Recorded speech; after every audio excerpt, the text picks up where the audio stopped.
Hola, ¿cómo están? Hoy vamos a resolver el test dado hace un par de semanas, una me parece, eh, y recordarles que estas preguntas son las mismas que fueron aplicadas en el año 2015, 2016, 2017 y 2018. Por lo tanto, aquellas personas que les fue bien, es muy bueno, ya que es el resultado probablemente que van a obtener cuando en agosto tengan que dar esta prueba para obtener su cuarto medio. Primero, la pregunta va a versar sobre la difusión de la imprenta. La imprenta yo la tengo que situar en Europa entre fines de la Edad Media e inicio de la época moderna. Va a ser un invento que va a cambiar el mundo en forma radical, por lo menos el mundo del europeo. Se van a poder imprimir libros, conocer la cultura, y eso es fundamental para cambiar la mentalidad. El texto nos habla de la cantidad de imprentas que había en Europa. En Italia, 73. En Alemania, 50. 45 en Francia y en Inglaterra, 4. Cada vez se importan más imprentas para hacer libros que van a rescatar el conocimiento y la sabiduría de la antigüedad clásica, la de griegos y los romanos. Y así nos da cifra que en el 1500 había un 10% de imprentas, pero desde el 1500 al 1520 va a subir a 23%. Por lo tanto, nace la era del libro y del conocimiento.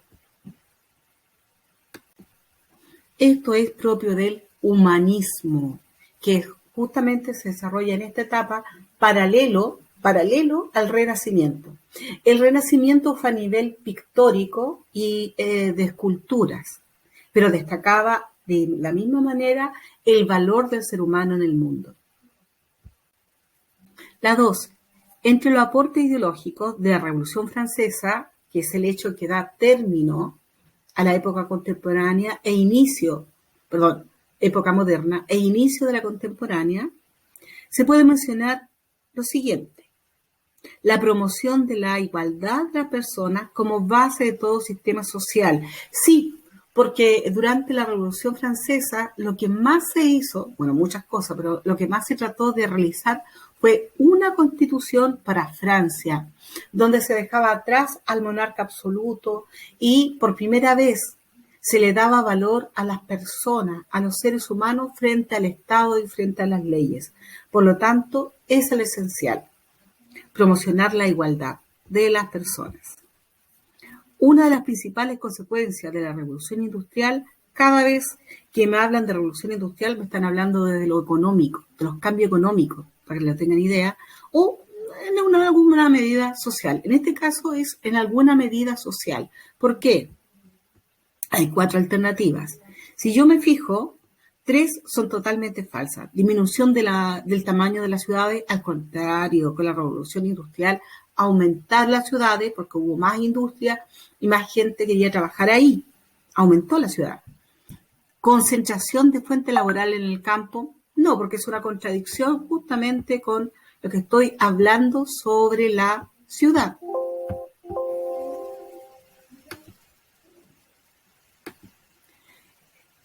Consolidación del medio de producción artesanal, imposible. Si estamos hablando de industrial, tiene que ser medio de producción industrial. Por lo tanto, la única que me queda posible y viable es la formación de una sociedad de clases. Esa es la correcta. La 4. La Revolución Francesa, me van a hablar de algo político, se desarrolló en el año 1789, impactando fuertemente en el sistema político y social de aquella época y de Occidente. ¿Cuál es el legado de la Revolución Francesa? Muchos, pero en cuanto a ideales, el liberalismo político, el ser humano sin tener que obedecer 100% al Estado, poder tomar sus decisiones y no seguirlo en una línea. En las 5 también me dan un texto, que estas son las preguntas que ustedes deben aprovechar porque son más fáciles de responder. Y es súper clarito, porque acá la pregunta dice, según el texto, ¿qué se ubica en el centro del universo? Y decía época moderna, por lo tanto tiene que ver con los seres humanos, la importancia del ser humano. Vamos a ver. Cuando Dios, dice el texto, el arquitecto creó el mundo que ahora vemos, creó al hombre y colocándolo en el centro del universo, le dijo: oh Adán, no te he dado ningún lugar ni forma exclusiva para ti solo, ni tampoco una función en especial. Por esta razón, según tus deseos y tu juicio, o sea, su libertad, podrás ocupar un lugar y tener la forma y función que desees. Vamos a dejar hasta ahí, porque yo veo que ya se responde la pregunta. Obviamente acá los seres humanos están en el centro del universo, según este texto, hecho a inicios de la época moderna durante el humanismo. En las 6. A partir del texto anterior, que estaba en la otra pregunta, responde la siguiente. ¿Qué principio del pensamiento humanista se desprende del texto? Bueno, que el ser humano estaba en el centro del universo, que Dios lo había creado, pero con la libertad para que obrara e hiciera lo que estimara conveniente. Por lo tanto, sabiendo eso y habiendo entendido el texto, marco la B, la confianza en la libertad humana. 7. La revolución industrial, tiene que ser algo económico, recuerden, generó una serie de transformaciones. ¿Cuál fue una transformación económica que generó esta revolución? Bueno, aumentó la riqueza, por ejemplo, y fomentó la producción en serie. Porque ahora, para producir más y ser más rico, los que fabricaban los industriales, crearon el sistema de producir en serie, parte por parte, hasta armar un objeto que fuera vendible. Así era mucho más rápido el proceso y podían vender mucho más. La 8. Estas preguntas aparecen y tienen que ver con que puedas redactar una idea que entiendas. En 1789 se desató en Europa la Revolución Francesa. Entonces yo tengo que pensar en los cambios políticos que produjo, que puso término a la sociedad estamental. ¿Cuál es el legado político, ven, de esta revolución en el mundo actual? Yo puse 3. A nivel político, dividió el poder del Estado, que antes estaba concentrado en un rey, ahora lo dividió en 3, ejecutivo, legislativo y judicial. La soberanía popular a través del voto, poder elegir a tus autoridades, nace con la Revolución Francesa. Y también la Constitución que consolidaba la igualdad jurídica, no económica, la igualdad jurídica de las personas frente al Estado. La 9. Durante el siglo XIX, grandes imperios como Gran Bretaña y Francia tuvieron un extraordinario proceso de expansión a nivel mundial. Recuerden el imperialismo. Logrando posición hegemónica, es decir, dominar una parte importante de espacio, que antiguamente habían tenido otras potencias que ya no eran importantes, como España y Portugal. Este fenómeno se explica en parte porque en Francia y Gran Bretaña eran países que ya estaban siendo industrializados, sobre todo Gran Bretaña, que tenía una riqueza y un poder enorme. Por eso es que desarrollo de economías industrializadas. El siglo XIX, el imperialismo del siglo XIX se entiende por la economía industrial. 10. La revolución industrial es un hecho histórico relevante de inicio de la época contemporánea. ¿Cuál de las siguientes conceptualizaciones de la revolución industrial es la que engloba los elementos de continuidad y cambio? Fue un proceso, ¿cierto? Un proceso a nivel económico y a nivel tecnológico, porque se cambió de tecnología. Vamos a ver, la única que es correcta o más cercana es esta, ese proceso de transformación económica, social y tecnológica que se inició en la segunda mitad del siglo XVIII. Esa es.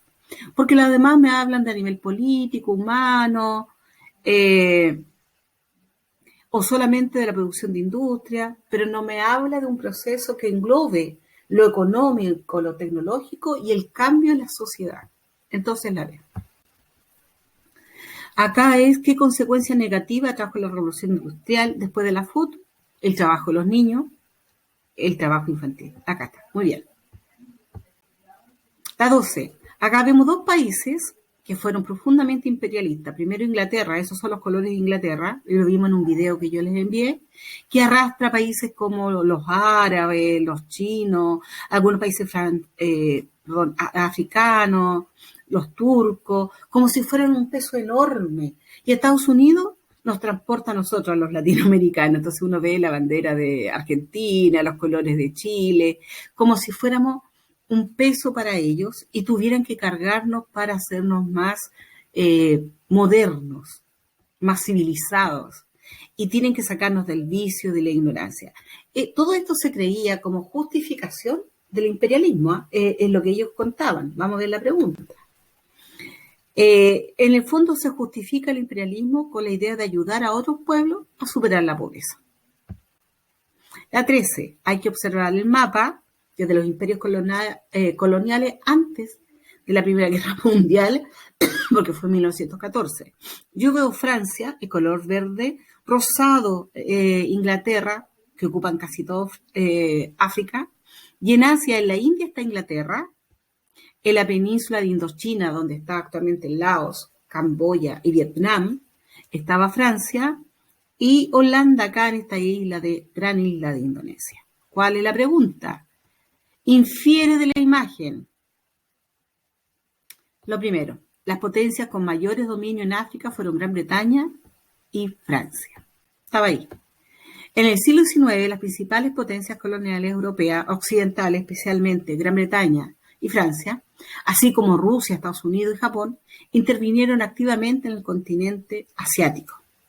En este contexto, considerando la imagen y la aspiración histórica sobre territorios, es correcto afirmar que esta pregunta es fácil. Lo único que es complejo es distinguir estos personajes a qué países representan. El hombre que está gritando asustado es China. Y abajo dice China, pero en inglés. Acá, esta señora, es complejo identificarla, pero es la reina Victoria de Inglaterra, que está con un cuchillo. Ella reinó en Inglaterra a fines del siglo XIX. Acá, por este gorrito alemán, no sé, un casco alemán, podemos decir que es Alemania, que está peleando también por China. Y acá este señor con este sombrerito es Rusia. Entonces tenemos Rusia, que fíjense bien, Rusia, Alemania e Inglaterra tienen un cuchillo. Mientras que Francia, lo digo porque tiene una escarapela en el pelo, rojo, blanco y azul, Francia, los colores de la revolución, mira, atenta a lo que está ocurriendo. Mientras que Japón hace lo mismo, lo digo por su peinado, y también tiene intereses sobre China. Vamos a ver las alternativas. ¿China era disputada por Inglaterra, Alemania y Rusia? Sí. Como ven, esa pregunta es fácil, pero hay que leer un poco para distinguir a estos personajes. Por último, la 15 nos muestra los números de tropas a inicio de la paz armada y el año antes que comenzara la Primera Guerra Mundial.